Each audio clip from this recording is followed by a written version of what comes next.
Hi and welcome into the course Winning the Middle Game. Middle game is probably the most important topic of a chess game. At the same time, it's a somewhat complicated thing. Probably that's the reason why most of the students voted for this topic, and that's why I decided to create this course. Actually, complexity of the playing middle game is something good for you. This means that most of your opponents don't really understand clearly how to play a middle game properly. Hence, after a study of this course, you will get serious advantage over them.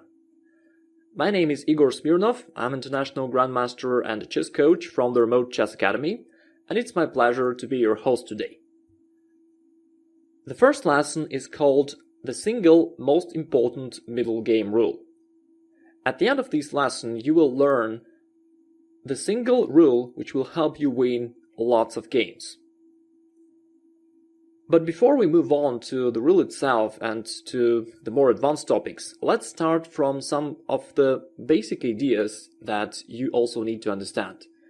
But don't be deceived by this simplistic start of our discussion, because later on we'll talk about more advanced ideas. Okay, so let's start from the very beginning. Chess game is divided by 3 stages. The first stage is the opening stage, just the beginning of the game where you develop pieces. Then you move into the middle game, which is the middle of the game and which is most of the real actions are happening. And then you go to the end game, where fewer pieces are left on the board and usually queens are exchanged.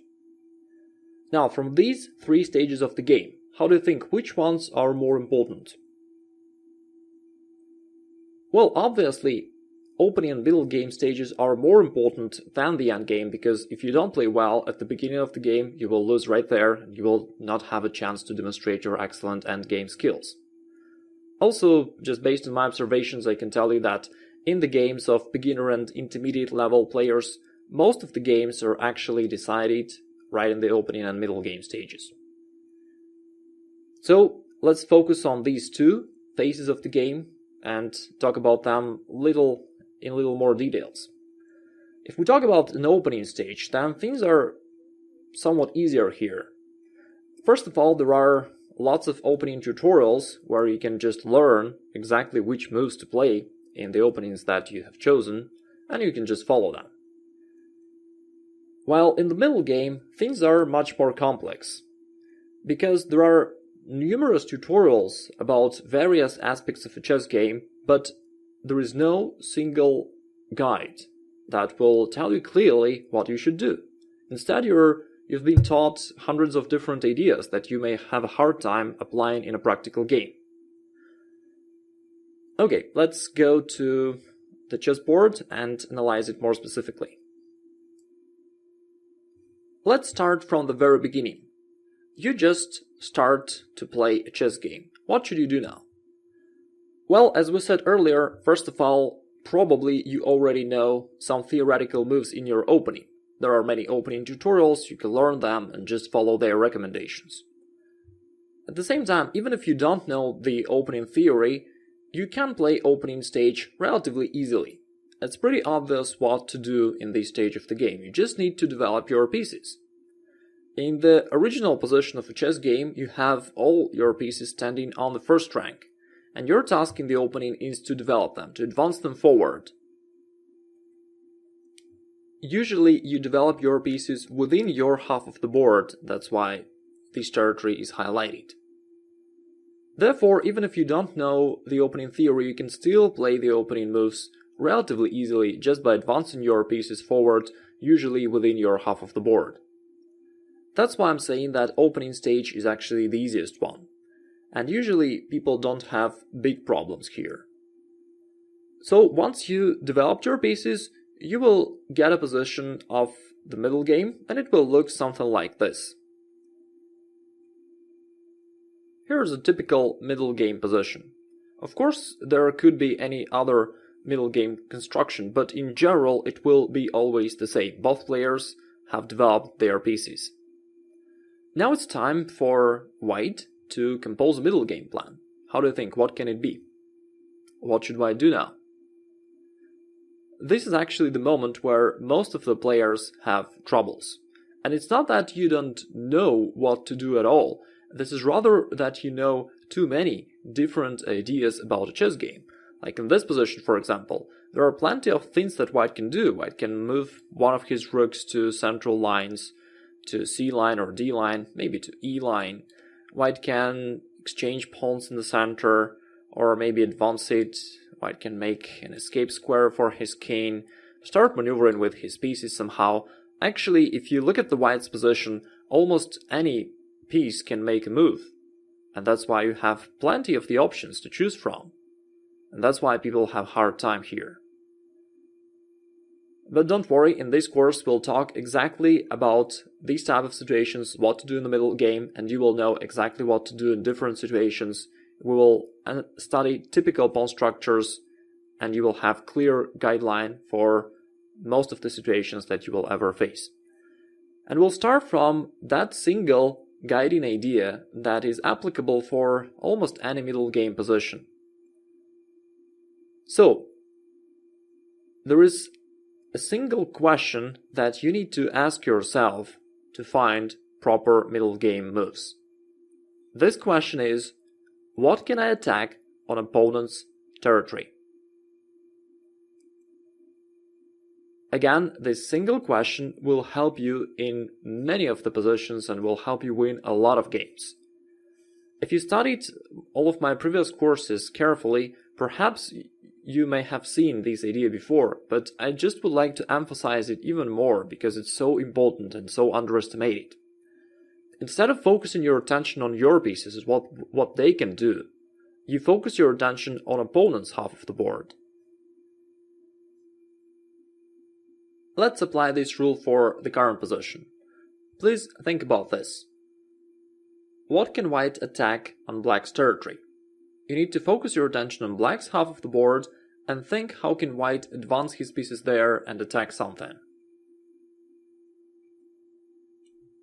When you focus your attention on opponent's territory solely, you will notice that the quantity of moves that you can play there, even theoretically, is really small. And from those options, you need to choose the one which creates some troubles for the opponent, which creates some sort of attack. Then it narrows down your choice further. In this position, there are only 3 moves that white can play on black's half of the board that would not just be a terrible blunder, that would not lose something. This is pawn to d5, d takes c5, and knight to b5. Only these 3 moves you can play on opponent's territory and your pieces will not be lost. Out of these 3 moves, you need to choose the one which creates some attack. And this is obviously the move d5, so you should just go ahead and play it. So as you can see, when you apply this simple rule, you can find the right move in middle game positions easily. Let's take a look at one more example. How would you play here as white? Again, if you start thinking in a standard way, in the way that most of the other chess players think about a game, you would have a hard time choosing the right move, because there are plenty of things that white can do. White can move the knight closer to the center of the board, move his queen somewhere, play a rook in the center, protect his e4 pawn by playing f3, or maybe advance with the f4 move, and you can come up with many other ideas. Instead, if you focus your attention on opponent's territory and ask yourself, what can I attack there on opponent's territory, you can find the right move easily. This is the move queen b3, and this is the only way for white to attack something on black's side of the board. In this case, this is attack of the black's pawn on b6.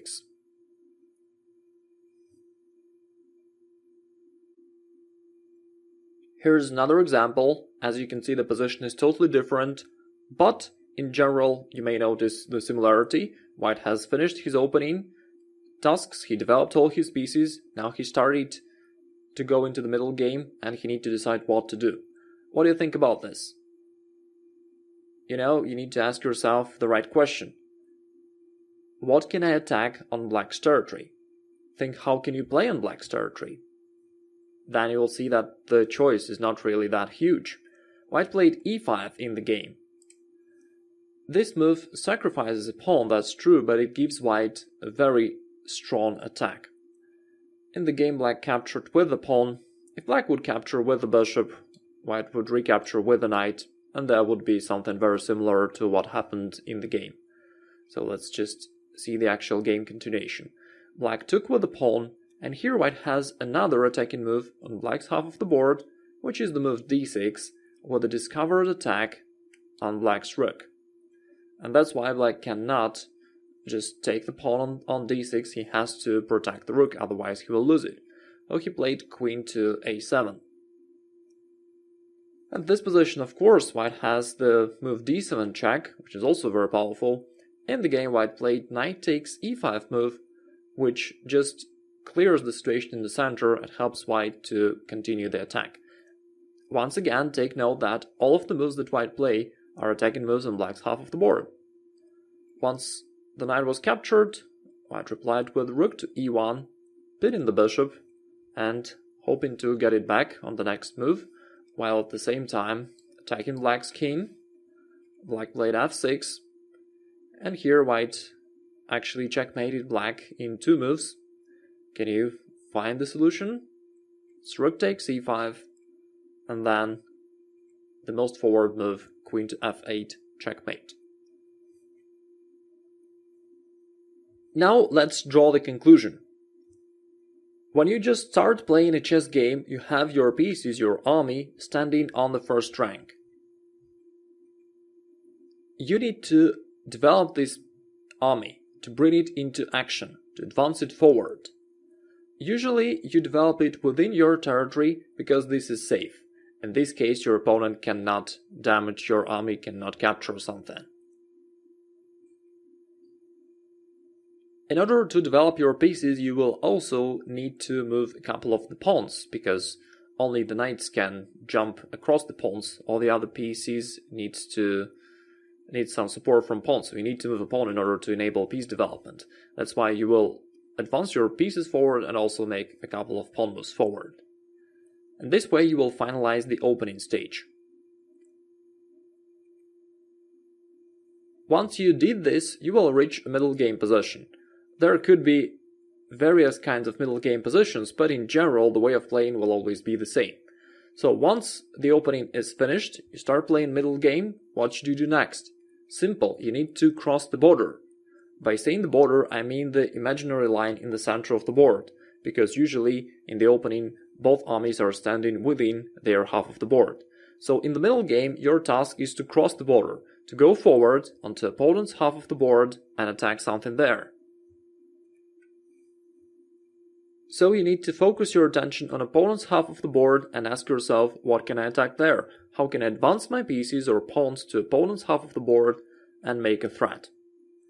This single universal key will work in the vast majority of middle game positions. Not always it works in such a straightforward manner. Sometimes there will be no immediate attack possible. In that case, you will just ask yourself, how can I prepare attack on the next move? So if you can attack right away, you just do that. If you cannot attack right away, you ask yourself, how can I prepare attack on the next move? In any case, you need to keep in mind the key rule, the question that you need to ask yourself in the middle game, what can I attack on opponent's territory? Thanks for your attention, and I'm waiting for you in the next lesson where we will discuss another fundamental rule which works in all of the middle game positions.